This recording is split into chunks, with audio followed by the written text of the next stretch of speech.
Hello YouTube, welcome back to Kind Heart Homestead. My name is Ben and I'm up here on our off-grid property in the mountains of Virginia.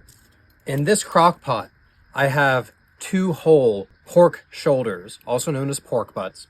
Sometimes I get these in bulk from Costco, which is a 2-pack. It may seem excessive, but as homesteaders, we're trying to be as self-reliant as possible.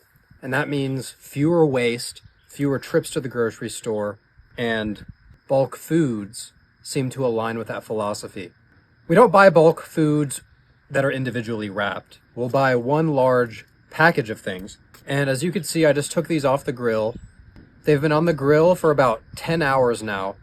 I kept the temperature at 225 for most of that time and cranked it up just over the last hour or two because I was worried it wouldn't get to the proper temperature by dinner time. That temperature is 204 degrees. I probed both of these and they were 206. Before I put them on the grill, I dried them off with a paper towel, and these are boneless, so I dried the inside as well. I have this Kinder's Buttery Steakhouse seasoning, also from Costco, and I have some apple cider vinegar. I'm going to pour some of this into the pot. Some people will actually wrap this up in foil or put it in a disposable dish with vinegar to keep that infusion going.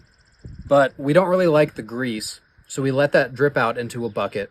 We'll dispose of that later. And I'll add vinegar while I shred it. That's just going to give it a slight tang, but honestly, when we heat it up, we tend to steam it in a pot with some water in it. With that water, we can put some vinegar as well. So that's a good tip. I'm going to go ahead and see how easily this shreds.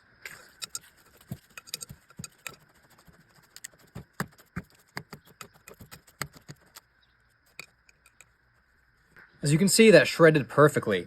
I'm using our largest crock pot insert because it has a flat base and it's very heavy. So it's going to stay where it is and not slide all around the slick table.